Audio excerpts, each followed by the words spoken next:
صل على سيدنا ومولانا محمد وعلى سيدنا علي وسيدتنا فاطمة وسيدتنا زينب وسيدنا حسن وسيدنا حسين وعلى آله وصحبه وبارك وسلم الحمدللہ رب العالمین والصلاة والسلام علی سید الانبیاء والمرسلین اللہم صلی علی سیدنا و مولانا محمد وعلی آلہ واصحابہ وبارک وسلم وصلی علیہ۔ دنیا کے تمام دیکھنے والوں، تمام چاہنے والوں، تمام پیار کرنے والوں کو، اور جہاں جہاں تک اس وقت میری آواز کو سنا اور مجھے دیکھا جا رہا ہے، جنید اقبال کی جانب سے انتہائی محبت کے ساتھ السلام علیکم۔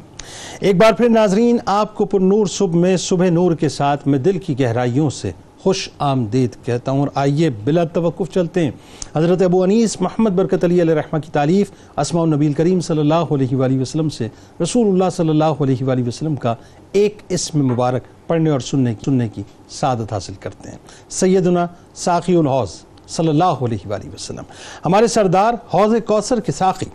درود و سلام بھیجے اللہ آپ صلی اللہ علیہ وآلہ وسلم پر، آپ صلی اللہ علیہ وسلم کے آل پاک پر، اور صحابہ کرام رضوان اللہ تعالیٰ علیہم اجمعین پر۔ حضرت ابو ہریرہ رضی اللہ تعالیٰ عنہ سے روایت ہے کہ نبی کریم صلی اللہ علیہ وآلہ وسلم نے ارشاد فرمایا کہ میرا حوض بہت وسیع ہے، جس کا پانی برف سے زیادہ سفید اور شہد سے زیادہ میٹھا اور دودھ جیسی لذت رکھنے والا ہے، اس کے پینے کے برتن ستاروں سے بھی زیادہ حسین ہیں۔ صحابہ کرام رضوان اللہ تعالیٰ علیہم اجمعین نے عرض کیا کہ یا رسول اللہ صلی اللہ علیہ وآلہ وسلم، اس دن آپ صلی اللہ علیہ وآلہ وسلم ہمیں کیسے پہچانیں گے؟ تو آپ صلی اللہ علیہ وآلہ وسلم نے ارشاد فرمایا کہ اس دن تمہاری خاص نشانی ہوگی جو کسی اور امتی کی نہیں ہوگی، تم میرے پاس اس حال میں آؤ گے کہ تمہاری پیشانی، تمہارے ہاتھ اور پاؤں وضو کے سبب روشن اور چمکتے ہوں گے۔ ناظرین کرام، آج جس پاک مطہر اور مقدس ہستی کا تذکرہ پاک ہے، عشق آپ کی بارگاہ میں ہاتھ جوڑ کے کھڑا ہے۔ ناظرین، یوں کہیے کہ محبت جہاں عروج پہ پہنچتی ہے، وہاں سے آپ کا مقام اور مرتبہ شروع ہوتا ہے۔ سرکار مدینہ صلی اللہ علیہ وآلہ وسلم کے پھوپھیزاد بھائی اور برادران نسبتی پیارے چچا جان سیدنا امیر حمزہ رضی اللہ تعالی عنہ کے بھانجے حضرت زینب بنت جحش رضی اللہ تعالی عنہ کے بھائی، سابقون الاولون کی کہکشاں کے چمکتے ستارے پہلے 2 مرتبہ حبشہ پھر مدینہ منورہ کی طرف ہجرت کے شرف سے سرفراز ہو کر صاحب الہجرتین کا لقب پانے والے، مستجاب الدعوات کہلانے والے، سرکار مدینہ صلی اللہ علیہ وآلہ وسلم کے قدمین شریفین پر اپنا سب کچھ لٹانے والے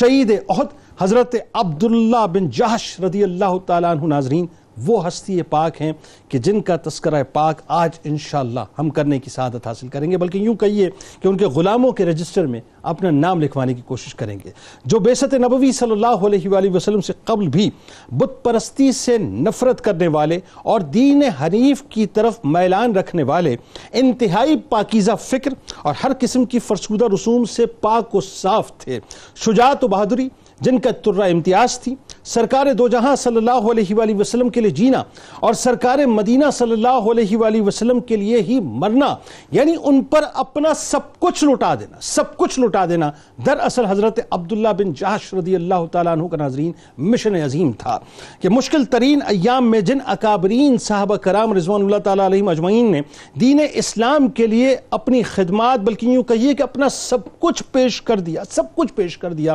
ان میں آپ کا نام، آپ کا اسم گرامی بھی شامل ہے ناظرین، کہ جنہوں نے لا یؤمن احدکم حتی اکون احب الیہ من والدہ وولدہ والناس اجمعین کی عملی تفسیر بن کر سرکار مدینہ صلی اللہ علیہ وآلہ وسلم کے قدمین شریفین پر اپنا سب کچھ نچھاور کر کے رہتی دنیا تک غلاموں کو پیغام دے دیا کہ غلام ہو تو دراصل ایسا ہو، عاشق ہو تو دراصل ایسا ہو۔ یہ وہ ہستی ہیں ناظرین جن کو سرکار مدینہ صلی اللہ علیہ وآلہ وسلم نے اپنی زبان مبارک سے ناظرین دنیا کے گھر کے بدلے جنت کے محل کی بشارت عطا فرمائی۔ ذرا سوچئے ناظرین کہ میں بلا تمثیل عرض کر رہا ہوں، ایک دینا انسان کا دینا ہوتا ہے، ایک کمٹمنٹ انسان کی کمٹمنٹ ہوتی ہے، ایک مہر لگانا انسان کا مہر لگانا ہوتا ہے، ایک دستخط کرنا انسان کا دستخط کرنا ہوتا ہے ناظرین۔ لیکن جہاں زبان مبارک سرکار مدینہ صلی اللہ علیہ وآلہ وسلم کی ہو اور بشارت زبان مبارک سے عطا ہو رہی ہو ناظرین کہ دنیا کے گھر کے بدلے جن کو جنت کا محل سرکار مدینہ صلی اللہ علیہ وآلہ وسلم دنیا میں عطا فرما دے ناظرین، تو اس کا مطلب یہ ہے کہ اب اس میں کوئی شک اور شبہ کی گنجائش ہو ہی نہیں سکتی کہ سرکار نے دنیا کو بتا دیا کہ اللہ نے آپ کو کیا مقام اور کیا مرتبہ عطا کیا ہے، کہ یہ اعزاز بھی آپ کے مبارک کاندھوں پر سجا ہے کہ حضرت عبداللہ بن جہش رضی اللہ تعالیٰ عنہ پہلے صحابی رسول صلی اللہ علیہ وآلہ وسلم ہیں جن کو سب سے پہلے کسی فوجی دستے کی کمان عطا ہوئی۔ حضرت عبداللہ بن جہش رضی اللہ تعالیٰ عنہ ناظرین تمام عمر امام الانبیاء صلی اللہ علیہ وآلہ وسلم کی اطاعت و فرمانبرداری میں بسر کی اور شہادت کا جام بھی اپنی مرضی کا پیا کہ غزوہ بدر میں بڑی جانفشانی سے جہاد میں حصہ لیا اور پھر غزوہ احد میں جواں مردی اور جرت کی تاریخ رقم کی کہ میدان احد میں لڑتے لڑتے آپ کی تلوار ٹوٹ گئی لیکن آپ کے جذبے نہیں ٹوٹے کہ شوق شہادت میں کسی طور سے کمی نہیں آئی۔ حضرت سعد بن ابی وقاص رضی اللہ تعالیٰ عنہ فرماتے ہیں کہ میرے اور حضرت عبداللہ بن جہش رضی اللہ تعالیٰ عنہ کے مابین ایک یادگار اور ناقابل فراموش واقعہ پیش آیا کہ دونوں نے اللہ کی بارگاہ میں غزوہ احد کے دن دعا مانگی کہ یا اللہ ہمارا کسی سخت اور ظالم دشمن کے ساتھ مقابلہ ہو۔ حضرت عبداللہ بن جہش رضی اللہ تعالیٰ عنہ نے عرض کیا کہ یا اللہ میرے مد مقابل دشمن انتہائی سخت گیر ہو کہ تیری رضا کے لیے وہ میرے اعضاء کو کاٹ دے اور میں قیامت کے دن تیری بارگاہ میں یوں حاضر ہوں کہ میرا جسم کٹا ہوا ہو، تو مجھے مقام اور مرتبہ وہ ملے جس میں رضا تیری شامل ہو، یعنی میں اس پر فائز ہو جاؤں اور اسی کے ہاتھوں جام شہادت مجھے عطا ہو جائے، قیامت کے دن تیری بارگاہ میں سرخرو اور کامیاب ہو کر حاضر ہوں۔ حضرت سعد بن ابی وقاص رضی اللہ تعالیٰ عنہ فرماتے ہیں کہ آپ کی دعا قبول ہوئی، جس طرح آپ نے دعا مانگی تھی بالکل اسی طرح دشمنوں کو کاٹتے چلے جاتے کہ بالآخر غزوہ احد میں ایک ظالم نے آپ کے جسم مقدس کے مختلف اعضاء کاٹ دیے، بڑی بے دردی کے ساتھ آپ کو شہید کیا، مگر آپ نے اف تک نہ کیا، آپ نے جام شہادت کو نوش فرمایا اور امام الانبیاء صلی اللہ علیہ وآلہ وسلم نے آپ کو سید الشہداء حضرت امیر حمزہ رضی اللہ تعالیٰ عنہ کے ہمراہ ایک ہی قبر انور میں مدفن فرمایا۔ یہ ناظرین کرام آپ کا مقام اور مرتبہ جس کا تعین ہم جیسے گناہگار کر نہیں سکتے، بس آج کوشش کریں گے کہ ان کی بارگاہ میں بس ایک عرضی پیش کریں کہ آپ ہمارے ذکر کو یہاں بھی قبول فرما لیجئے اور وہاں بھی قبول فرما لیجئے۔ ہمارے ساتھ جو شخصیات تشریف فرمائیں یقیناً کسی تعارف کی محتاج نہیں، پہلی شخصیت لاہور سے ہمارے ساتھ موجود ہیں، ممتاز عالم دین ہیں، یقیناً کسی تعارف کے محتاج نہیں، محترم جناب علامہ محمد احمد برکاتی صاحب۔ دوسری شخصیت کراچی اسٹوڈیوز میں ہمارے ساتھ موجود ممتاز عالم دین اور اسلامی نظریاتی کونسل کے ممبر محترم جناب ڈاکٹر عمیر محمود صدیقی صاحب، اور تیسری شخصیت ممتاز اسکالر محترم جناب ڈاکٹر سید محبوب بخاری صاحب، یقیناً کسی تعارف کے محتاج نہیں۔ آپ تینوں احباب کو میری جانب سے السلام علیکم اور خوش آمدید۔ السلام ورحمۃ اللہ۔ علامہ محمد احمد برکاتی صاحب، آپ سے آغاز کر رہا ہوں، بڑی کمال شخصیت صاحب کہ عشق جن کی بارگاہ میں ہاتھ جوڑے کھڑا ہو اور محبت جن سے خیرات لیتی ہو، وہ ہیں حضرت عبداللہ بن جہش رضی اللہ تعالیٰ عنہ، کہ مانگا بھی تو کیسی کمال شہادت مانگی۔ آئیے ذرا آغاز کرتے ہیں، پہلے آپ کا خاندانی تعارف کہ کتنی خوبصورت سی نسبتوں کے جھرمٹ میں آپ تشریف فرمائیں۔ بسم اللہ الرحمن الرحیم۔ یقیناً نبی کریم رؤوف الرحیم ختم المرسلین صلی اللہ تعالیٰ علیہ وآلہ وسلم آپ کی ذات مقدسہ کو جو اللہ تعالیٰ نے تمام انبیاء اکرام علیہ السلام پر فوقیت اور ان کی سرداری عطا فرمائی،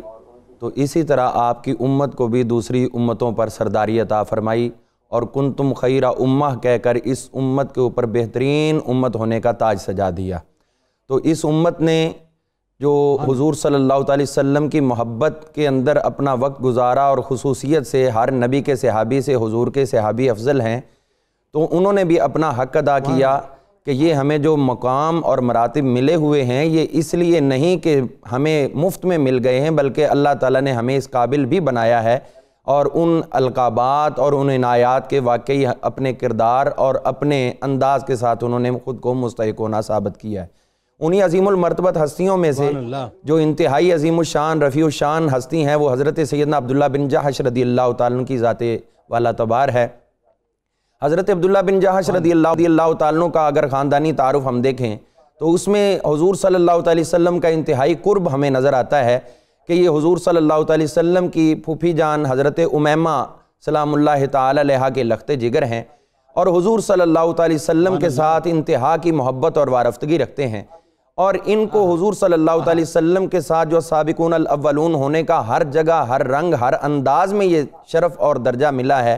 کہ سبقت لے گئے ہر کام کے اندر۔ اگر ہجرت کی بات آئی تو حبشہ کی طرف 2 مرتبہ ہجرت فرمائی، اور پھر مدینہ منورہ کی طرف آپ نے ہجرت فرمائی، تو آپ سے پہلے صرف معدود چند لوگوں نے ہجرت کی تھی، تو اس کے بعد آپ نے بھی ہجرت فرمائی۔ یہ السابقون الاولون میں ہے۔ اور پھر اس کے ساتھ اگر ہم ان کی رشتہ داری کے احوال دیکھیں تو آپ کی 3 ہمشیرگان ہیں، ان میں سے ایک ہمشیرہ محترمہ جو کہ امہات المؤمنین میں سے بھی علو مرتبیت کی حامل ہیں، یعنی حضرت سیدہ زینب بنت جحش رضی اللہ تعالیٰ عنہا، یہ آپ کی ہمشیرہ محترمہ ہیں۔ اور دوسری آپ کی ہمشیرہ محترمہ حضرت حمنہ رضی اللہ تعالیٰ عنہا ہے، اور اسی طرح آپ کی تیسری ہمشیرہ محترمہ، ان کا نام حضرت ام حبیبہ ہے، اور ان کی بھابھی کا نام بھی ام حبیبہ اور حقیقی ہمشیرہ کا نام بھی ام حبیبہ ہے۔ یہ حضرت سیدنا عبد الرحمن بن عوف رضی اللہ تعالیٰ عنہ کی زوجہ محترمہ بنی ہیں۔ تو اس حوالے سے پھر اگر ہم وہاں سے بھی نسبت مل گئی آپ کو؟ جی اس میں ایک انتہائی خوبصورت ہمیں آپ کے ساتھ اگر غور کریں تو آقا کریم علیہ السلام کی خدمت میں آپ کی نسبت ظاہر ہوتی ہے کہ 3 خواتین جو آپ کے ساتھ کسی نہ کسی طریقے سے ریلیٹ تھیں، ان کو حضور صلی اللہ علیہ وسلم کی زوجہ محترمہ بن کر امہات المومنین میں شامل ہونے کا شرف حاصل ہوا۔ ایک تو آپ کی ہمشیرہ محترمہ ہے حضرت سیدہ زینب سلام اللہ تعالی علیہا، یہ حضور صلی اللہ علیہ وسلم کی زوجہ محترمہ ہے، آپ کی ہمشیرہ ہیں۔ اسی طرح حضرت ام حبیبہ، یہ آپ کی بھابھی ہیں اور حضور صلی اللہ علیہ وسلم کی ہمشیرہ محترمہ ہیں۔ اسی طرح ہم دیکھتے ہیں تو حضور صلی اللہ علیہ وسلم کے ساتھ تیسری ان کی اپنی زوجہ محترمہ جو حضرت سیدہ زینب بنت خزیمہ ہیں رضی اللہ تعالیٰ عنہا، ان کی شہادت کے بعد بیوگی کے اپنے ایام پورے کرنے کے بعد نبی کریم علیہ السلام کے حوالہ عقد میں آئیں، تو آپ کی نسبت سے 3 عفت مآب خواتین کو امہات المومنین ہونے کا شرف حاصل ہوا۔ تو یہ یقینی طور پر کار دارد ہے، اور اس کے اندر یقینی طور پر اللہ اور اس کے رسول صلی اللہ علیہ وسلم کی خصوصی کرم نوازی ہے۔ السابقون الاولون میں اگر ہم دیکھتے ہیں تو سب سے پہلے جو آپ نے ابھی ذکر کیا کہ جو سریہ بھیجا یہ بھی اولین تھا، تو اس میں بھی آپ کو پہلی امارت ملی۔ آپ نے اسلام قبول کرنے والوں میں بھی سبقت لی، آپ نے ہجرت کرنے والوں میں بھی سبقت لی، اور پھر اس کے ساتھ ساتھ ہم دیکھتے ہیں کہ حضور صلی اللہ علیہ وسلم کی معیت اور رفاقت کے ساتھ ساتھ جو سب سے بلند مرتبیت حضرت سیدنا عبداللہ بن جحش رضی اللہ تعالیٰ عنہ کو حاصل ہوئی ہے، جیسی دعا آپ نے کی ویسی دعا کسی اور صحابی نے کبھی نہیں کی، اور یہ آپ کی اولین دعا ہے۔ اس کے بعد جس نے کی وہ آپ کے تتبع کے اندر آ کر ہی دعا کی ہے۔ حضرت سیدنا عبداللہ بن جحش رضی اللہ تعالیٰ عنہ، یہ 3 بھائی تھے، ایک ان کے بھائی عبید اللہ تھے، انہوں نے حبشہ کے اندر جا کر نصرانیت اختیار کی، ایک ان کے بھائی تھے ابو احمد، تو ان کی کنیت ابو محمد تھی، اور تیسرے بھائی ان کے ابو احمد تھے۔ ان کی ذرا نگاہ کمزور تھی، تو حضور صلی اللہ علیہ وسلم نے کئی مرتبہ ان کو اپنی جگہ پر جو ہے وہ نماز پڑھانے کا بھی شرف عطا کیا جب آپ سفر پر تشریف لے جاتے تھے کبار صحابہ کے ساتھ۔ حضرت سیدنا عبداللہ بن جحش رضی اللہ تعالیٰ عنہ، آپ کی ایک انتہائی خوبصورت چیز ہمارے سامنے آتی ہے کہ آپ نے حضور صلی اللہ علیہ وسلم سے کبھی نہیں مانگا کچھ بھی، اور السابقون الاولون کا حسن یہ ہے کہ جتنے لوگوں کی حضور صلی اللہ علیہ وسلم نے تربیت فرمائی مکہ مکرمہ کے اندر، تو ہجرت کے بعد اگر ہم دیکھیں تو ہمیں ہر جگہ پر لیڈ کرتے ہوئے وہی لوگ نظر آتے ہیں جو السابقون الاولون کے اندر شامل ہوئے ہیں۔ خلافت کو دیکھ لیں، چاہے اس کے بعد امارت دیکھ لیں، چاہے آپ اس کے بعد کہیں پر بھی جو لشکر جاتے ہیں ان کے اوپر جو قائد بننا ہوتا ہے، یہ سارے کے سارے انہی ہستیوں میں شامل ہیں جن کو السابقون الاولون من المہاجرین والانصار ہونے کا شرف حاصل رہا ہے۔ تو حضرت سیدنا عبداللہ بن جحش رضی اللہ تعالیٰ عنہ، آپ کو نبی کریم رؤوف الرحیم صلی اللہ علیہ وسلم کے ساتھ جو نسبت حاصل رہی ہے، اس میں اگر ہم غور کریں تو انہوں نے ایک بھی جملہ زندگی کے اندر ایک بھی جملہ ادا نہیں کیا کہ میں حضور کا کزن ہوں، میں حضور کا بھائی ہوں، چونکہ یہ رشتہ بولتے ہوئے کچھ نہ کچھ پیرالل انسان کے اندر کیفیت بنتی ہے۔ آپ نے جب بھی اظہار کیا حضور صلی اللہ علیہ وسلم کے غلام بن کے اپنی عاجزی کا اظہار کیا، اور پھر دیکھیے کیسا خوبصورت انداز ہے جب حضور صلی اللہ علیہ وسلم نے عشاء کی نماز کے بعد فرمایا تھا کہ اے عبداللہ بن جحش صبح تیار ہو کے آنا، یہ نہیں بتایا کہ تمہیں سفر پہ بھیجنا ہے، یہ نہیں فرمایا کہ تمہیں کسی سریہ پہ بھیجنا ہے، کوئی بھی آگے کسی قسم کی کنڈیشن نہیں لگائی، لیکن صبح کا ٹائم ہوا تو آپ نے اسلحہ بھی لگایا ہوا ہے، تلوار بھی پکڑی ہوئی ہے، کمان بھی پکڑی ہوئی ہے، اور مکمل تیار ہو کر آقا کی خدمت میں آ گئے۔ آقا مسکرائے فرمایا اے عبداللہ بن جحش یہ کیا ہے؟ عرض کی حضور میں تو تیار ہو کے آ گیا ہوں، آپ چاہے مجھے امن کی طرف بھیج دیں چاہے جہاد کی طرف بھیج دیں۔ تو یہ حضرت سیدنا کنٹینیو کریں گے اس بات سے محبت۔ سبحان اللہ، سبحان بات وہی ہے کہ عاشقوں کا تو طریقہ یہ ہوتا ہے نا کہ یہاں آقا نے حکم دے دیا، اب بس آخری بات ہے کہ اپنا سب کچھ نچھاور کرنے کے لیے آقا کی بارگاہ میں جانا ہے۔ اچھا جی، اب ذرا مفتی صاحب اتنے خوبصورت اور حسین ابتدا ہوئی ہے، ذرا یہ بتائیے، میں چاہتا ہوں تھوڑا سا رک کے، یہ جو سابقون الاولون کا تاج آپ کے سر پہ سجا، ظاہر ہے اس کی بہت بڑی فضیلت ہے، یعنی رہتی دنیا تک وہ ممتاز ستارے اس کہکشاں کے جو کہکشاں بارگاہ مصطفیٰ صلی اللہ علیہ وآلہ وسلم کی ہے، یعنی اس کے بڑے مختلف چمکتے ہوئے ستارے ہیں نا، ذرا اس بارے میں بتائیے تھوڑا۔ بسم اللہ الرحمن الرحیم۔ حضرت سیدنا عبداللہ بن جہش بن رعاب بن یعمر بن صبرہ بن مرہ بن کثیر بن غنم بن دودان بن اسد بن خزیمہ الاسدی رضی اللہ تعالی عنہ، آپ نبی کریم صلی اللہ علیہ وسلم کے وہ جلیل القدر صحابی ہیں کہ جب میں آپ کا تذکرہ پڑھ رہا تھا جنید بھائی تو دو وجوہات سے آپ سے ایک خصوصی انسیت اللہ تعالیٰ نے میرے دل میں آپ رضی اللہ تعالیٰ عنہ کی نسبت سے پیدا فرمائی۔ قریش کے خاندان بنو اسد سے آپ کا تعلق ہے اور کنیت آپ کی ابو محمد ہے، صاحب الہجرتین کہلاتے ہیں۔ وہ دو نسبتیں یہ ہیں کہ قرآن مجید میں اللہ تعالیٰ نے فرمایا السابقون الاولون من المہاجرین والانصار، کہ وہ لوگ جو حضور علیہ السلام کی غلامی میں سب پر سبقت لے گئے، سب سے پہلی صف میں شمار ہوئے، من المہاجرین والانصار، چاہے وہ مہاجرین میں سے ہوں یا انصار میں سے ہوں۔ اللہ تعالیٰ فرماتا ہے والذین تبعوہم بإحسان،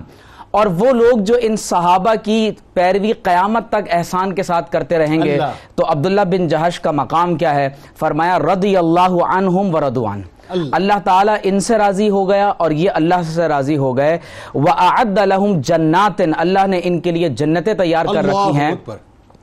تجری تحتها الانہار، جن کے نیچے نہریں بہتی ہیں، خالدین فیہا ابدا، ذالک الفوز العظیم، فرمایا یہ ہے کامیابی جس کو اللہ نے سب سے بڑی کامیابی بنایا ہے۔ اب آپ دیکھیے کہ یہ وہ عظیم المرتبت صحابی ہیں کہ کوہ صفا کے قریب ایک گھر تھا جسے دار ارقم کہتے ہیں، اور یہ حضرت ارقم بن ابو الارقم مخزومی رضی اللہ تعالیٰ عنہ کا گھر تھا، جو پہلا دار مشاورت بھی ہے،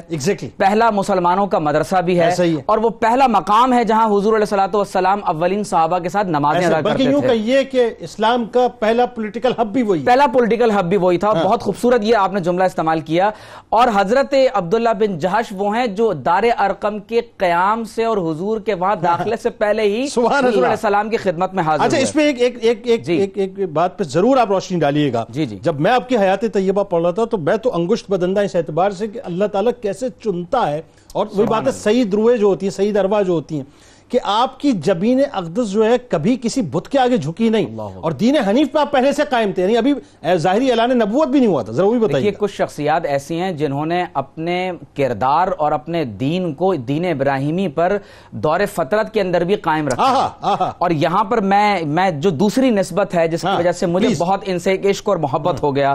اور وہ یہ ہے کہ یہ شہداء احد میں سے اللہ۔ اور جنید بھائی میں آپ سے یہ عرض کروں کہ حضور علیہ السلام ان شہداء احد کی زیارت کے لیے خود تشریف لے جاتے تھے اور فرماتے تھے کہ اللہم ان عبدک و نبیک، اے رب کریم تیرے نبی اور تیرے بندے کامل محمد رسول اللہ صلی اللہ علیہ وسلم یہ گواہی دیتے ہیں۔ عبداللہ بن جہش کی گواہی حضور علیہ السلام نے خود دی ہے کہ ان ہؤلاء شہداء، یہ وہ لوگ ہیں جو تیرے نبی اور تیرے نام پر شہید ہوئے ہیں، وانہ من زارہم او یسلم علیہم الی یوم القیامہ رد علی، یا اے رب کریم جو قیامت تک ان شہداء احد کی زیارت کرتا رہے، پروردگار عالم تو ان لوگوں کی برکت سے ان لوگوں پر ہمیشہ سلام بھیجتا ہے۔ آپ نے موضوع ایسا چھیڑ دیا، ایک جملہ مجھے کہنے دیں، عشق کا ذہن میں آ گیا۔ یہ جو میدان احد ہے جہاں پر حضرت سیدنا امیر حمزہ رضی اللہ تعالیٰ عنہ اور آپ کی قبر اثر میں حضرت عبداللہ بن جہش رضی اللہ تعالیٰ عنہ تشریف فرمائے، حضرت مصعب بن عمیر رضی اللہ تعالیٰ عنہ تشریف فرمائے۔ آپ اندازہ کیجئے میرے سرکار علیہ السلام کے وہ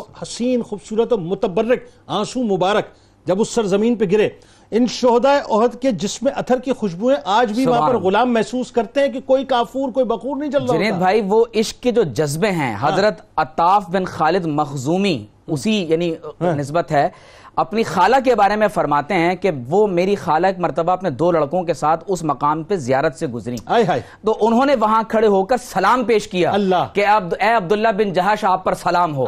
اے امیر حمزہ چچا حضور علیہ الصلوۃ والسلام آپ پر سلام ہو، اے مصعب بن عمیر آپ پر سلام ہو۔ تو مورخین نے لکھا ہے کہ قبر سے جواب آیا، اسی لیے وہ لوگ جو شہداء احد کی قبر پر تنہائی میں کبھی حاضر ہوں اور وہاں کبھی کوئی اور ان کے ساتھ نہ ہو تو کیا ہوتا ہے؟ جواب آیا واللہ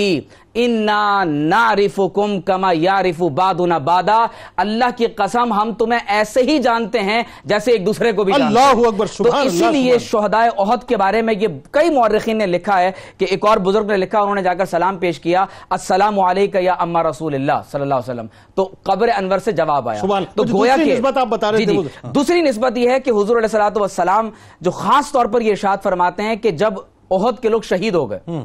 ابھی شہادت کا واقعہ تو بعد میں بیان ہوگا، حضور علیہ السلام فرما رہے ہیں کہ جب احد کے لوگ شہید ہو گئے تو آپ صلی اللہ علیہ وسلم نے فرمایا کہ اللہ تبارک و تعالی نے ان شہداء کی روحوں کو سبز رنگ کے پرندوں کے پیٹوں میں بند کر دیا ہے، فرمایا وہ جنت کے اندر مختلف مقامات پر تیرتے اور اڑتے ہوئے پھرتے ہیں، جنت کی نہروں پر اترتے ہیں، اور اللہ نے انہیں وہ مقام دیا جو اللہ نے عرش کے سائے میں رکھا ہوا ہے، فرمایا کہ یہ وہاں حاضر ہوتے ہیں، اور جب اللہ تعالیٰ کی نعمتوں کا ان پر اتمام ہوا تو انہوں نے کہا کہ اے رب کریم ہمیں یہ مقام عطا فرما کہ ہم اپنے بھائیوں کو دنیا میں جا کر یہ نعمتیں بتائیں۔ تو اللہ تعالیٰ نے فرمایا کہ تم فکر نہ کرو، اللہ نے قرآن کی آیت عبداللہ بن جہش کے بارے میں نازل فرما دی کہ وَلَا تَحْسَبَنَّ الَّذِينَ قُتِلُوا فِي سَبِيلِ اللَّهِ أَمْوَاتًا، جو اللہ کے راستے میں احد میں شہید ہوئے ہیں انہیں مردہ گمان نہ کرنا، انہیں اللہ کی جناب سے رزق دیا جاتا ہے۔ اور ایک بات بس میں اور بیان کر دوں کہ جو سورۃ الانفال کی آیت نمبر 41 ہے وہ عبداللہ بن جہش کے بارے میں نازل ہوئی کہ وَعْلَمُوا أَنَّمَا غَنِمْتُم مِّن شَيْءٍ فَإِنَّ لِلَّهِ خُمُسَهُ، اور یہ وہ صحابی ہیں کہ جو حضور کی انٹیلیجنس ایجنسی سے تعلق رکھتے تھے،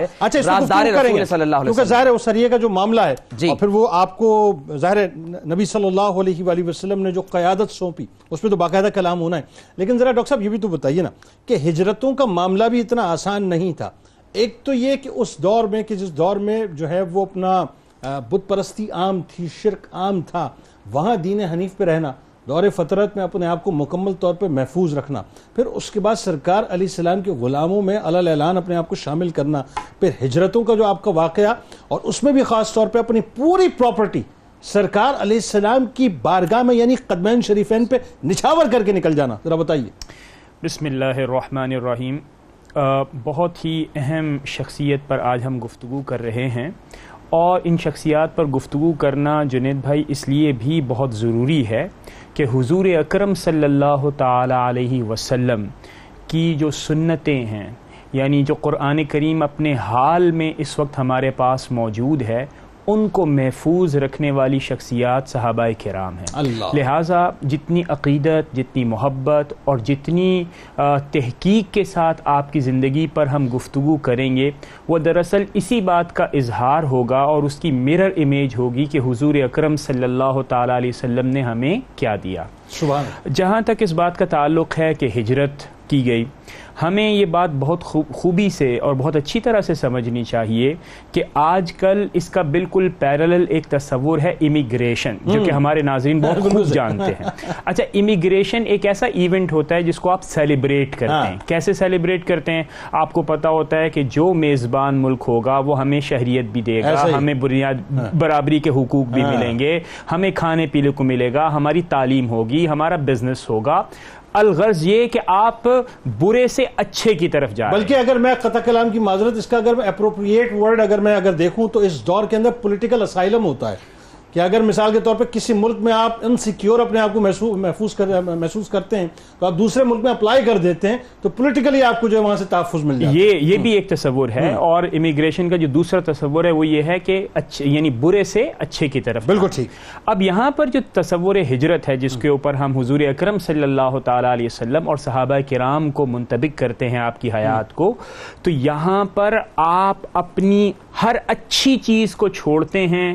اور برے حالات میں جاتے ہیں، صرف ایک مقصد ہوتا ہے، وہ ہے اللہ رب العزت کی خوشنودی اور حضور اکرم صلی اللہ تعالی علیہ وسلم کے لائے ہوئے دین پر عمل کرنا۔ اگر آپ یہ تصور سامنے رکھیں تو اب دیکھیں کہ حضور اکرم صلی اللہ تعالی علیہ وسلم کے حکم پر نمبر ایک، پھر جو ایٹراسٹیز، جو ظلم و ستم اس وقت کفار و مشرکین اہل مکہ مسلمانوں پر کر رہے تھے ابتدائی دور کے اندر، اس کی وجہ سے آپ نے ہجرت کی۔ اور ہجرت کرنے کا مطلب یہ ہوتا تھا کہ آپ پھر ہمیشہ ہمیشہ کے لیے اپنے اس آبائی وطن کو چھوڑتے ہیں، وہاں پر موجودہ پراپرٹیز کو چھوڑتے ہیں، وہاں پر بعض اوقات آپ اپنے خاندان کو چھوڑتے ہیں، اپنی شہرت کو چھوڑتے ہیں اور ایک نئی جگہ پہ جا کر آباد ہوتے ہیں۔ حضرت عبداللہ ابن جہش رضی اللہ تعالیٰ عنہ، آپ نے 2 بار حبشہ کی طرف ہجرت کی، 2 بار ہجرت کی، اور اس کے بعد جب آپ واپس تشریف لائے تو پھر جب حضور اکرم صلی اللہ تعالیٰ علیہ وسلم نے ہجرت فرمائی تو بعد میں آخری ہجرت کرنے والوں میں سے حضرت عبداللہ ابن جہش کا بھی شمار ہوتا ہے۔ اور چونکہ آپ نے اپنی یعنی جب حضور کی دعوت کا آغاز ہوا تو آپ نے اپنے خاندان والوں کو اتنا کنونس کیا اپنے کردار سے، اپنی گفتار سے، کہ ہر ایک شخص جو ہے وہ مسلمان ہو گیا۔ اور پھر جب چونکہ وہاں پر اپنے ہی محلے میں رہا کرتے تھے تو آپ کے جتنے رشتہ دار تھے سب نے ایک ہی دن وہاں سے ہجرت کی مدینہ المنورہ کے حوالے سے۔ تو جب آپ نے ہجرت کی اپنے پورے خاندان کے ساتھ تو وہ محلہ ویران ہو گیا۔ اس کے اوپر ابو جہل جو کہ قریش کا سردار تھا، ابو سفیان یعنی اسلام سے پہلے کا وہ زمانہ تھا ان کے، تو اس وقت حضرت ابو سفیان نے اسلام قبول نہیں کیا تھا، تو یہ اس سے پہلے کا زمانہ تھا۔ تو ان سب نے یہ کہا کہ آپ نے ہمارے پورے اہل مکہ کے اندر ایک افتراق اور انتشار کی فضا برپا کر دی ہے، اور پھر آپ کے جو مکان تھا اس پر آپ نے قبضہ کر لیا۔ اور جب قبضہ کیا تو اس کی شکایت حضور اکرم صلی اللہ تعالی علیہ وسلم نے حضرت عبداللہ ابن جہش نے کی۔ تو جب حضور اکرم صلی اللہ تعالی علیہ وسلم نے یہ سنا تو آپ نے فرمایا کہ اے عبداللہ ابن جہش، کیا آپ کو یہ پسند نہیں کہ اس مکان جس کے اوپر قبضہ کر لیا ہے ابو جہل نے، اس کے بدلے خدا آپ کو جنت میں ایک محل دے؟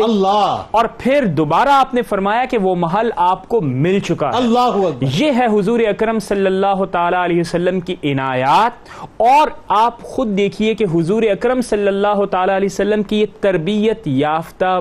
صحابہ کرام کہ آپ نے اس محل کو ترجیح دی جو کہ جنت میں آپ کو ملنا تھا، اور اس کو آپ نے کبھی بھی حرف شکایت کے طور پر پیش نہیں کیا۔ سبحان اللہ۔ تو جنید بھائی آپ غور کیجئے کہ ایسے تربیت یافتہ صحابہ جنہوں نے اپنا تن من دھن سب کچھ صرف اور صرف خدا کی رضا، اس کی خوشنودی کے لیے اپنے آپ کو قربان کر دیا، یہ ہیں وہ مثالیں جو آج بھی ہمارے لیے نمونہ عمل۔ سر ایک بات خاص طور پہ یہاں رک کے ذرا سے 2 باتیں اس میں بڑی اہم۔ ایک تو یہ کہ ان کا تیقن، ان کا ایمان کتنا مضبوط کہ سرکار علیہ السلام نے جو فرما دیا وہ حق سچ ہے، کہ جو کچھ عطا کر دیا وہ عطا ہو گیا۔ دوسری بات یہ کہ دنیا کو انہوں نے سرکار علیہ السلام کے قدموں پر ایسے نچھاور کیا، ایسے قربان کیا کہ جیسے دنیا کی کوئی حیثیت ہی نہیں ان کے نزدیک۔ ایسا ہی تھا بالکل۔ اور آپ یہ دیکھیے جنید بھائی کہ آپ اور صحابہ کرام کی زندگی کا آپ مطالعہ کیجیے، آپ یہ دیکھیے گا جب وہ جو کنورژن ہوتا ہے وہ بنیادی طور پر کسی دنیاوی مقصد منافع کے لیے نہیں تھا، بلکہ آپ یہ دیکھیے کہ ان کا ارلی کنورژن ہے، یعنی ارلی دور میں یہ اسلام قبول کرتے ہیں، تو دل کا تیقن ہونا تو ضروری اس لیے تھا کہ وہ محض دنیا کو دکھانے کے لیے اسلام نہیں تھا، وہ دراصل دل اور روح کی تبدیلی تھی جو کہ حضور اکرم صلی اللہ تعالی علیہ وسلم نے جب اسلام کی دعوت پیش کی تو چونکہ کردار کی بنیاد پر دعوت پیش کی تھی تو لہٰذا یہ یقینی تھا کہ کردار میں تبدیلی ہو۔ ڈاکٹر صاحب گفتگو جاری رکھیں گے، ناظرین ہمارے ساتھ رہیے، کیونکہ جہاں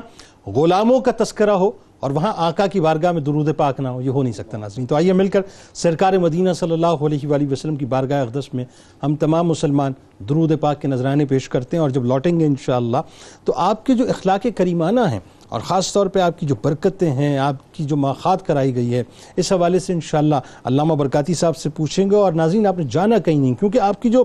شہادت کا واقعہ آخر میں آئے گا نا وہ انتہائی کمال واقعہ ہے صاحب، وہ ایسا واقعہ ہے کہ بس اس جیسی مثال جو ہے تاریخ میں اور کوئی ملتی نہیں۔ آئیے درود پاک کا نذرانہ پیش کرتے ہیں۔ اللہم صلی علی سیدنا و مولانا محمد وعلی سيدنا علي وسيدتنا فاطمة وسيدتنا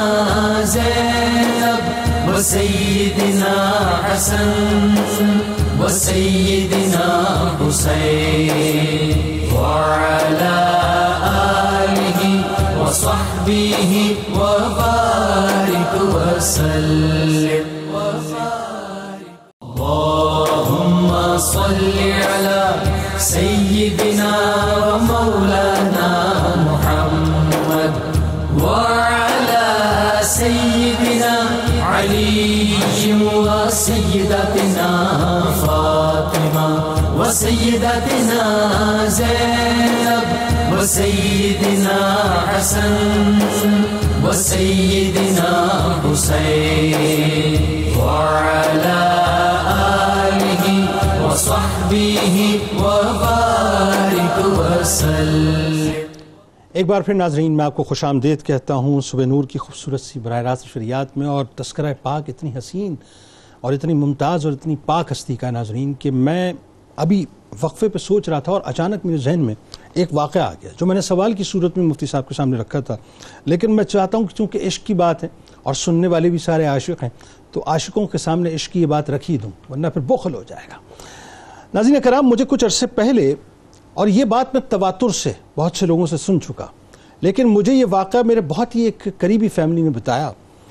وہ جب مدینہ پاک حاضری کے لیے گئے ہیں، اور میں آپ دونوں احباب کی بھی توجہ چاہوں گا، بلکہ علامہ صاحب جو لاہور میں موجود ہیں، علامہ برکاتی صاحب، وہ بھی ذرا توجہ اس پہ دیں.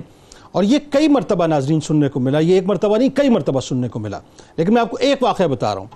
ایک فیملی ناظرین میاں بیوی، کچھ عرصے پہلے کی بات ہے، وہ عمرے کی غرض سے گئے، اور جس وقت انہوں نے مدینہ پاک سرکار مدینہ صلی اللہ علیہ وآلہ وسلم کی بارگاہ اقدس میں حاضری دی، تو حاضری دینے کے بعد وہ احد تشریف لائے. اور احد میں آپ کو جیسا کہ میں نے عرض کیا کہ سیدنا امیر حمزہ رضی اللہ تعالیٰ عنہ اور انہی کے ساتھ حضرت عبداللہ ابن جحش رضی اللہ تعالیٰ عنہ تشریف فرمائے، اور حضرت مصعب بن عمیر رضی اللہ تعالیٰ عنہ بھی وہاں پہ تشریف فرمائے. بہرحال وہ وہاں پہ کھڑے ہو گئے بہت ہی عقیدت کے ساتھ، اور ظاہر ہے جو ایک غلام ہوتا ہے، ایک محب ہوتا ہے، وہ تو اپنے سر کو جھکا کر بس بارگاہ میں عرض کیا کرتا ہے. تو اسی انداز سے میاں بیوی عرض کر رہے تھے.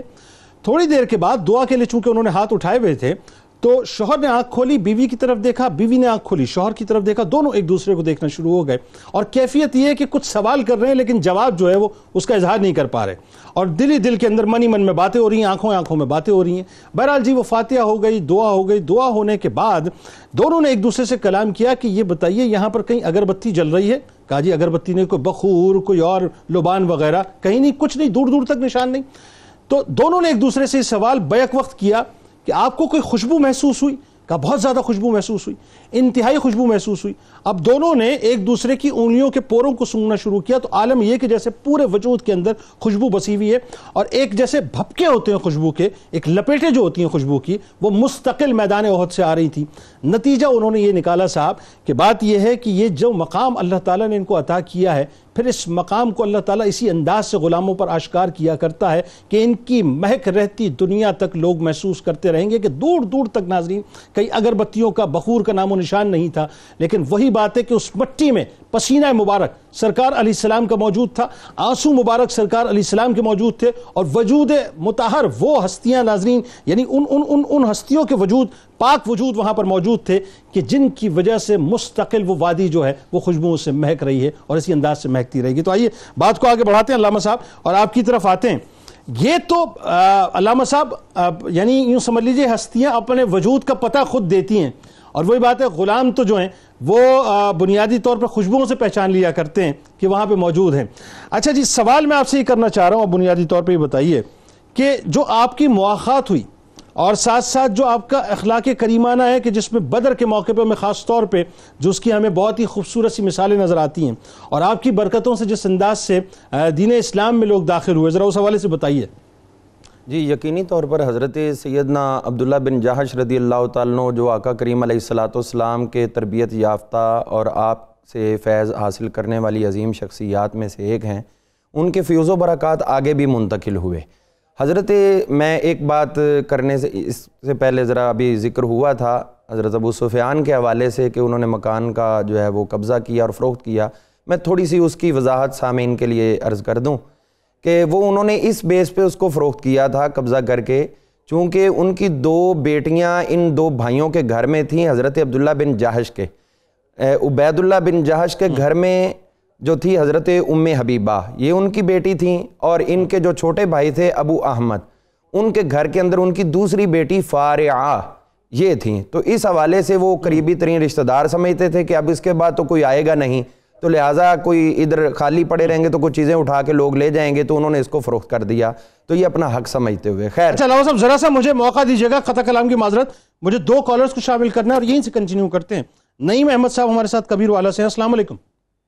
جی وعلیکم السلام سر، کیسے ہیں؟ جی شکر خدا کا، صاحب آپ ٹھیک ہیں؟ الحمدللہ ٹھیک ٹھاک۔ آپ ٹھیک ہیں میرا جناب؟ یہ سوال ہے، ہاں جی، حضرت جاج بن کی کلیت کے بارے میں سوال کرنا تھا میرا۔ اچھا کنیت کیا تھی آپ کی؟ ٹھیک ہے اور سر میرا جی بہت شکریہ۔ ہیلو، اچھا دوسرا Hello. سوال آپ کا؟ دوسرا سوال یہ ہے سر، میری شادی کو 2 سال ہو گئے ہیں،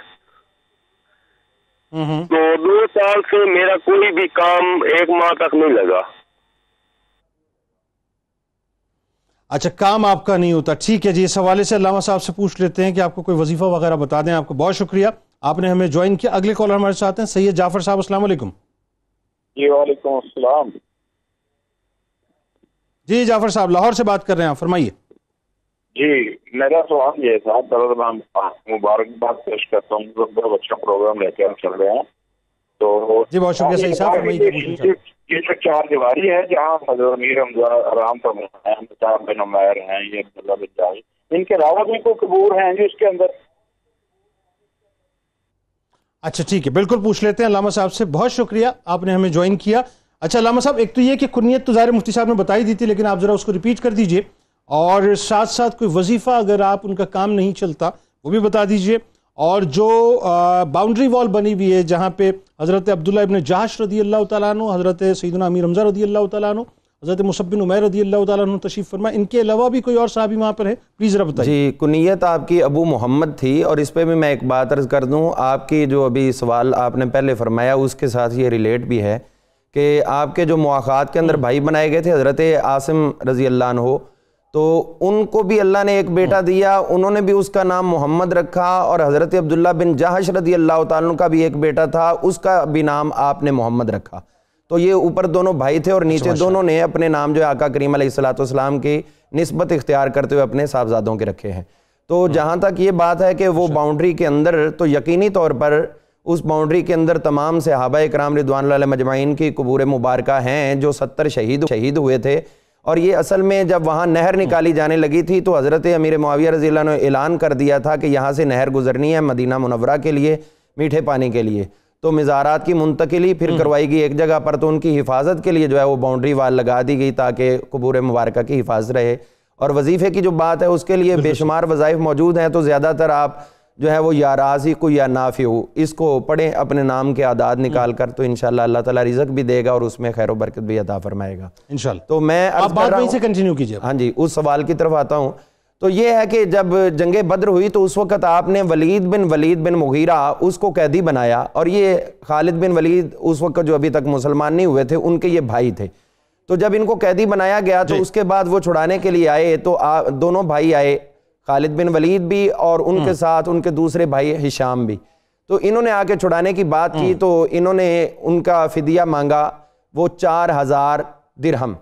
تو انہوں نے دینے سے انکار کیا، بارگیننگ شروع ہوئی، تو خالد بن ولید جو ہے وہ 3000 پہ اٹک گئے، اور پھر کہا بھی دینا ہے تو دو، نہیں تو میں تو واپس جا رہا ہوں۔ تو ان کے بھائی ہشام بھی ساتھ ہوئے، تو کہنے لگے کہ آپ کا اور میرا اور ان کا باپ تو ایک ہے، لیکن یہ میرے ماں جائے بھی ہیں، اگر آپ کے ماں جائے ہوتے تو آپ پھر اس طرح چھوڑ کے نہ جاتے، لیکن اب میں چھوڑ کے نہیں جاؤں گا چاہے وہ 4000 سے بھی زیادہ مانگے۔ تو یہ پھر واپس آئے، انہوں نے 4000 درہم ان کو دیا، اور وہ وہاں سے لے کر جب واپس ان کو گئے ہیں ولید بن ولید کو، تو جب ذوالحلیفہ کے مقام پر پہنچے تو یہاں آ کر انہوں نے کہا بھی اب میں ایک دفعہ واپس جا رہا ہوں۔ کیوں جی؟ انہوں نے کہنے لگے کہ میں تو اسلام قبول کر چکا ہوں۔ انہوں نے کہا اگر یہ کرنا ہی تھا تو پھر ہمارا خرچہ کیوں کروایا؟ وہاں پر تم کہہ دیتے کہ میں مسلمان ہو گیا ہوں، تو کم از کم معاملہ ہم اتنا سفر بھی نہ کرتے۔ انہوں نے کہا کہ نہیں، اس کے باوجود مجھے خاندان کی یہ عزت عزیز ہے کہ کوئی یہ انگشت نمائی نہ کرے کہ پیسے بچانے کے لیے یہ مسلمان ہوئے ہیں، بلکہ میں اخلاص قلب کے ساتھ حضور کا غلام بن رہا ہوں۔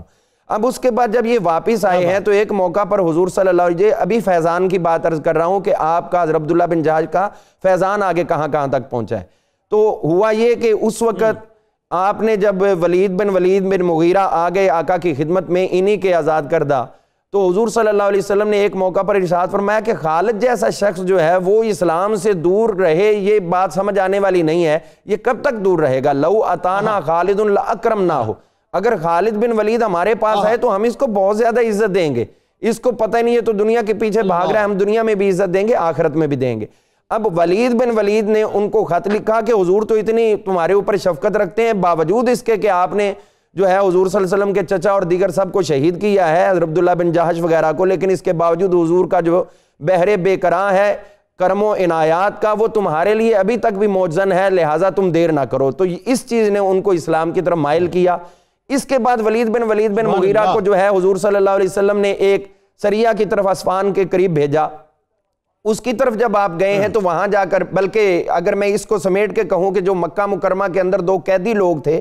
اور جو مسلمان ہو گئے تھے، کفار مکہ نے ان کو قید کر دیا، ہجرت نہیں کرنے دی، ان میں سے بھی ایک ہشام بن عاص تھے۔ تو یہ جا کر، وہ بڑا طویل واقعہ اختصاراً عرض کر رہا ہوں کہ وہاں جا کر جو عورت ملی اس کی نشاندہی انہوں نے جاسوسی کرتے ہوئے پیچھے جا کر ان کو رہا کروایا، آپ کی انگلی بھی زخمی ہو گئی۔ تو وہاں سے جب ان کو لے کے آئے تو یہ ہشام جو تھے، ایک ان کے بھائی تھے اور جن کو رہا کروایا وہ بھی ہشام تھے، ان کو جا کے جب اسلام کی دولت ملی تو انہوں نے اپنے بھائی عمر بن عاص سے کہا، یعنی ولید نے خالد بن ولید کو کہا اور ہشام نے عمر بن عاص کو کہا۔ تو یہ دراصل حضرت سیدنا عبداللہ بن جہش کی برکت تھی کہ یہ دونوں جلیل القدر ہستیاں مسلمان ہوئیں، اور پھر پوری تاریخ انسانیت گواہ ہے کہ اس طرح اپنے زمانے کے اندر انہوں نے کیسی عظیم ترین فتوحات کی۔ ایک میں اور بھی چیز ریلیٹ کرنا چاہوں گا، جب آپ کی شہادت ہوئی، وہ تو باقی کریں گے اسکالر ہمارے، تو میں اشارہ دے کے عرض کرنا چاہتا ہوں کہ جب آپ کی شہادت ہوئی تو آپ کی حضرت مصعب بن عمیر رضی اللہ عنہ کی زوجہ اور حضرت عبداللہ بن جہش کی جو ہمشیرہ تھیں حضرت حمنہ، یہ بہت زیادہ روتی تھی، کہتی تھی کسی کا کسی رنگ میں، میرا تو ہر طرف سے ہی نقصان ہوا، یعنی دنیاوی، لیکن آخرت کی برکت کی امید ہے کہ میرے خامد بھی شہید ہو گئے جو شبیہ مصطفیٰ تھے، اور پھر اس کے ساتھ میرے بھائی بھی شہید ہو گئے جو سابقون الاولون کے بہترین مصداق تھے۔ حضور صلی اللہ علیہ وسلم نے فرمایا کہ اسبری، صبر کرو، وقولی انا للہ و انا الیہ راجعون، اس کی کثرت کرو۔ اور اب اس کے بعد ان کا آگے شرف یہ ہوا کہ حضرت طلحہ بن عبید اللہ رضی اللہ عنہ، ان کے ساتھ ان کی شادی ہوئی حضرت حمنہ کی، اور حضرت طلحہ کو یہ شرف حاصل رہا کہ آپ کے ہاں، آپ کے حبالہ عقد میں حضور صلی اللہ علیہ وسلم کی 4 ازواج مطہرات کی ہمشیرگان آپ کی زوجہ بنی ہیں،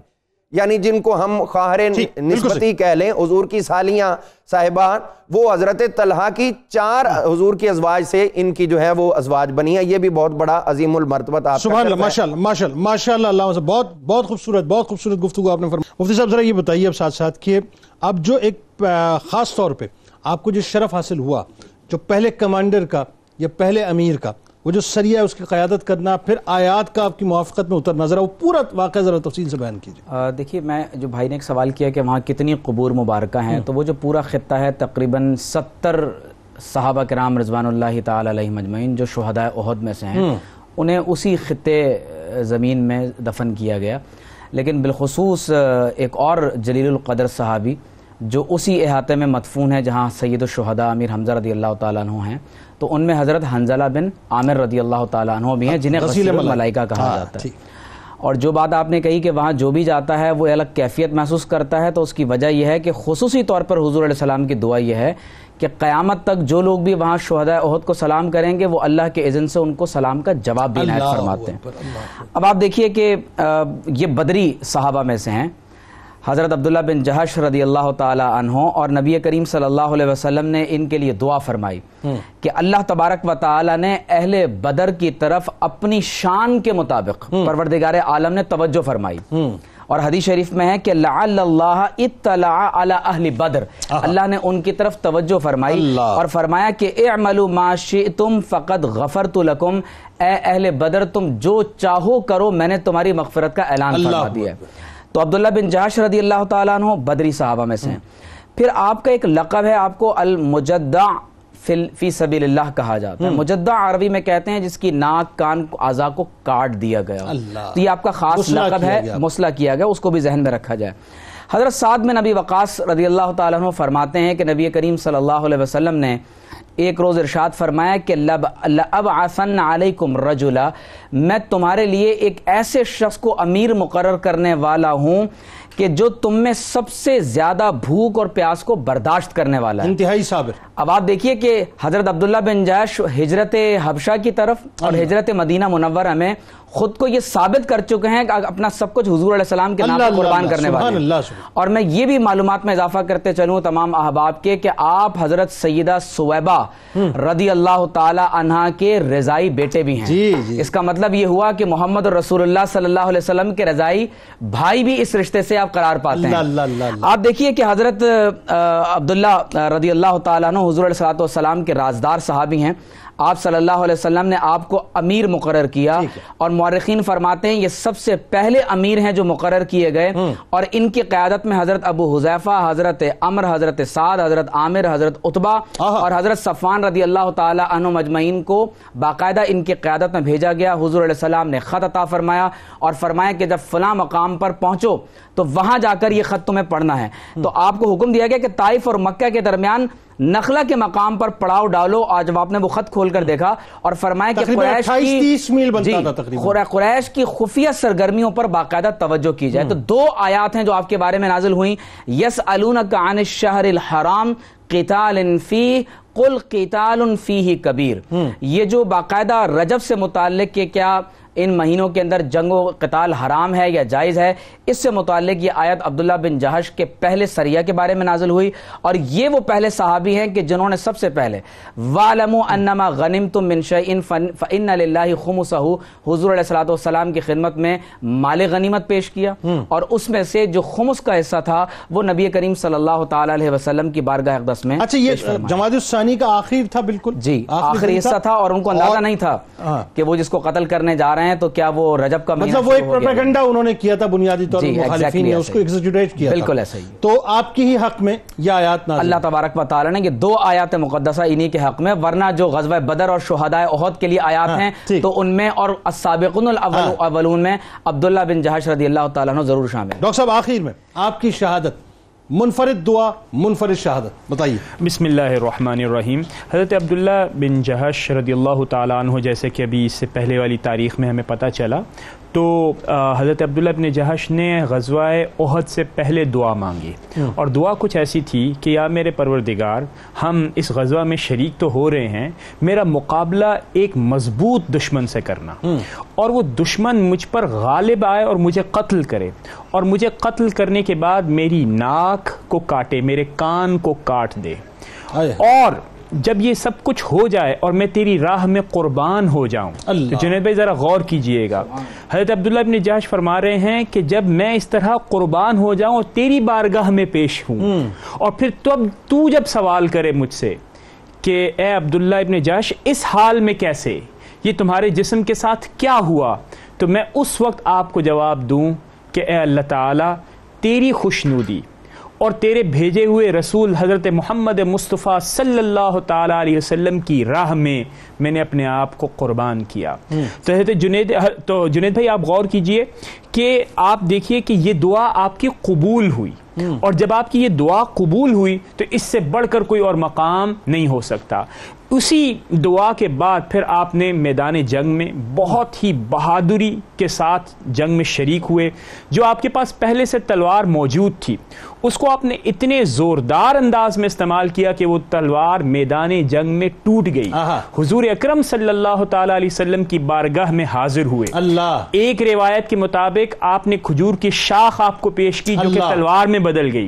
ایک اور روایت میں دیکھا جائے تو یہ آتا ہے کہ آپ نے ایک ایسی تلوار دی جس کا دستہ کھجور کی شاخ کا بنا ہوا تھا, اور پھر اس تلوار سے آپ لڑتے ہوئے آپ نے جام شہادت. کمال یہ صحابی تھے اور ایمان کیسا مضبوط تھا کہ دست مصطفیٰ صلی اللہ علیہ وآلہ وسلم سے جو کھجور کی شاخ عطا ہو رہی ہے, دراصل یہی تلوار ہے, اسی سے لڑنا ہے, اسی سے لڑنا ہے. اور اس کا نام ارجون تھا, اور مورخین نے لکھا کہ یہ پھر آپ کے خاندان میں چلتی چلی گئی کیونکہ یہ اعزاز تھا کہ حضور اکرم صلی اللہ تعالی علیہ وسلم نے آپ کو دیا ہے. پھر جو بڑا اعزاز ہے کہ کہ حضور اکرم صلی اللہ تعالیٰ علیہ وسلم کے چچا حضرت امیر حمزہ کے ساتھ آپ مدفون ہوئے. اللہ. تو یہ بڑے بڑے اعزازات ہیں حضرت عبداللہ ابن جہش کے ساتھ جڑے ہوئے، جنہیں جتنے بھی کمال کے ساتھ دیکھا جائے اور اعزاز کے سے دیکھا جائے، تاریخ میں آپ کا نام اور آپ کے کارنامے سنہرے حروف سے لکھے جانے کوئی دوسری رائے. علامہ صاحب آخر میں فائنل کامنٹ، بالکل وقت نہیں ہے، بس کچھ سیکنڈز ہیں. حضرت زینب بنت جہش سلام اللہ علیہا جو سوگ آپ نے 3 دن بعد ختم کیا، حوالے سے ذرا یہ بتائیے ذرا. جی یہ اس طرح ہے کہ جب آپ کی شہادت ہوئی تو ظاہر ہے حضرت سیدہ زینب بنت جہش نے ایک بھائی کے طور پر ان کی شہادت پہ بہت زیادہ افسوس کیا، اظہار تاسف کیا. لیکن 3 دن کے بعد آپ نے اپنی ایک باندی سے فرمایا کہ جاؤ تیل لے کر آؤ اور خوشبو لے کر آؤ جو گھریلو استعمال کی ہوتی ہے. تو وہ لے کر آئی تو آپ لگانے لگیں. انہوں نے حیرت سے کہا کہ آپ کے تو بھائی شہید ہوئے ہیں اور آپ یہ کام کر رہی ہیں. آپ نے فرمایا کہ میں یہ کوئی کام خوشی سے اس طرح نہیں کر رہی کہ مجھے دنیاوی کو خوشی آ گئی ہے، بلکہ یہ میں محض حضور صلی اللہ علیہ وسلم آپ کی ذات والا تبار سے جو میں نے جملے سنے ہیں کہ اپنی جو بھی بیوہ عورت ہو اپنے خامد کے علاوہ کسی اور کے لیے جائز نہیں ہے کہ وہ 3 دن سے اوپر سوگ کو لے کے جائے. بیوہ عورت کے لیے جو ہے وہ 4 مہینے 10 دن کا سوگ ہے، اور میں حضور صلی اللہ علیہ وسلم کے اس حکم پر عمل پیرا ہوں، اور اسی لیے میں حضور صلی اللہ علیہ وسلم کے حکم پر عمل کرتے ہوئے یہ تیل وغیرہ استعمال کر رہی ہوں. ایک یہ ہماری عوام کے لیے میسیج ہے. اور دوسرا میسیج جو ہے وہ یہ ہے، حضرت سیدنا عبداللہ بن جہش ہی کی زبان سے یہ حدیث پاک مروی ہوئی ہے کہ ایک شخص حضور صلی اللہ علیہ وسلم کی خدمت میں حاضر ہوا. اس نے عرض کی حضور میں اگر اسلام کے نام پہ شہید ہو جاؤں تو کیا مجھے اس کا اجر ملے گا؟ تو آقا نے فرمایا اس کے لیے تجھے جنت ملے گی. اور ابھی وہ اٹھنے لگے تو فرمایا ٹھہرو، جبریل مجھے یہ عرض کر رہے ہیں کہ حضور یہ جنت تو ملے گی، لیکن اگر کسی کا قرض دینا ہو تو وہ قرض معاف نہیں ہوگا جب تک چکا نہ دیا جائے یا اس کی معافی نہ ہو جائے. تو یہ دونوں چیزیں ہمارے معاشرے کے اندر قابل غور ہیں. ایک تو قرض لیتے ہوئے لوگ بے دریغ لے لیتے ہیں اور اس کو ادا کرنے کی کوشش نہیں کرتے، اور دوسرا خواتین جو ہے وہ بعض اپنے بھائیوں پر اور دیگر جو انتقالات پر جو ہے وہ بہت زیادہ دیر عرصہ دراز. آئیے چلتے ہیں کتاب الشفا کی جانب اور بواسیر کا روحانی علاج آپ کو بتاتے ہیں. جو شخص روزانہ نماز فجر اور نماز مغرب کے بعد یا مالکو یا قدوسو 11 بار پڑھنے کا معمول بناتا ہے تو وہ ہمیشہ انشاءاللہ بواسیر جیسے موذی مرض سے محفوظ رہتا ہے. حضرت ذوالنون مصری رحمۃ اللہ علیہ کا قول مبارک ہے کہ فقراء اور غرباء کو کھانا کھلانا اور پانی پلانا معرفت الہی کا پہلا زینہ ہے. ناظرین کرام، روزنامہ 92 نیوز میں آج آپ پڑھ سکتے ہیں شہید احد حضرت عبداللہ بن جہش رضی اللہ تعالیٰ عنہ کے حوالے سے. اور آپ ہمارے ساتھ موجود ہیں، ہم آپ کے ساتھ موجود ہیں. ٹویٹر پہ ہمیں ضرور فالو کیجیے گا، فیس بک پیج کو ضرور لائک کیجیے گا، یوٹیوب چینل کو ضرور سبسکرائب کیجیے گا. مل کے نعرہ لگاتے ہیں صاحب اس دعا، اس امید، اس یقین کے ساتھ اجازت دیجیے کہ اللہ تعالیٰ آپ کا، ہمارا، ہم سب کا حامی و ناصر. اللہ یؤمن احدکم حتی اکون احب الیہ من والدہ وولدہ والناس اجمعین. یقیناً یہ ہمارا وہ عقیدہ ہے جو ہمیشہ ہمارے وجود میں پیوست رہے گا. آمین. آئیے مل کے نعرہ لگاتے ہیں. پاکستان کا مطلب کیا؟ لا الہ الا اللہ محمد رسول اللہ صلی اللہ علیہ وآلہ وسلم. اللهم صل على سيدنا ومولانا